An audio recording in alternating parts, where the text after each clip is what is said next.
I'm Deborah Borchardt, and this is your midday market update. Well, when we look at the indices, we've really been a little bit up and down. But for most part, the Dow is in the green territory, although not by much.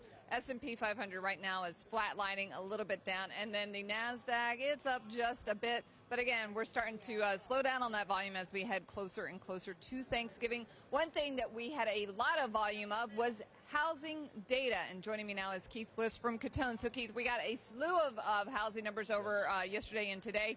Let's run through them because it's kind of a little bit of a mixed picture, right? It is. So yesterday we got pending home sales, which was down again. Now this is a little bit of a troubling trend because it's been down for a few months in a row now when it's down year on year.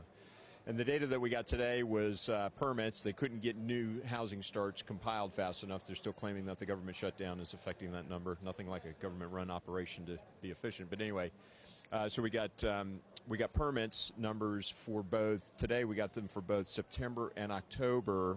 They were down a little bit in September, but they were up big in October. But there's the cautionary tale. Like all data points, you've got to look underneath the headline because most of the permits were for multifamily housing, so for apartment buildings. Multifamily housing permits are up about 22% year on year. Single-family homes, though, are only up about 8 or 9% year on year.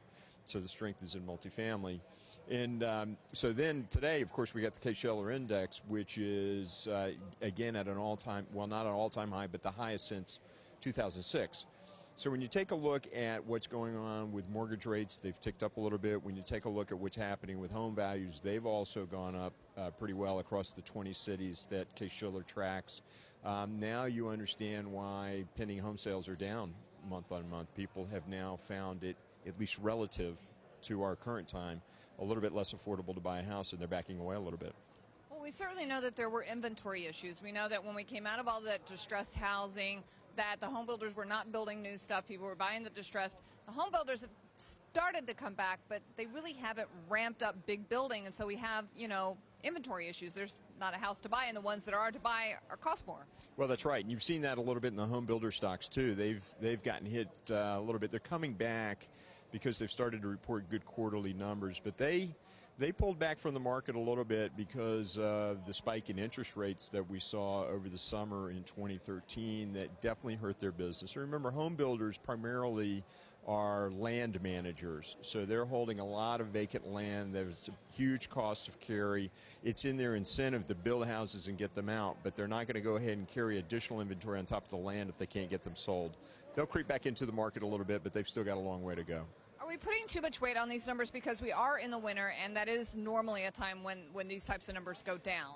Seasonally, that is correct. Seasonally, certainly, as soon as you get after September, that's when home sales numbers start to go down, and permits generally go down because people should have already bought their houses, get their kids into the school districts, whatever the case may be.